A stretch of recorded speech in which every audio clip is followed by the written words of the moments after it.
Socket wrench ba ang hanap mo? I-try mo tong ating bagong biling 10 pieces na socket wrench.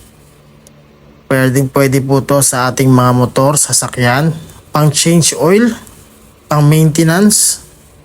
So yan, murang-mura lang po yan. Sa halagang 100 plus, meron ka nang bibiling gantong katibay na socket wrench. So pag may kailangan, hindi ka na kailangan, pag magpapa-change oil ka, hindi mo na kailangan pumunta ng mga motor shop. So kahit ikaw na gumawa, meron po tayo dyan number 17 na pang ilalim. So yan, mula 8mm hanggang 21mm po itong ating socket wrench. So sa mga gusto, nandyan lang po sa ating yellow basket. Just click lang po at grab yours.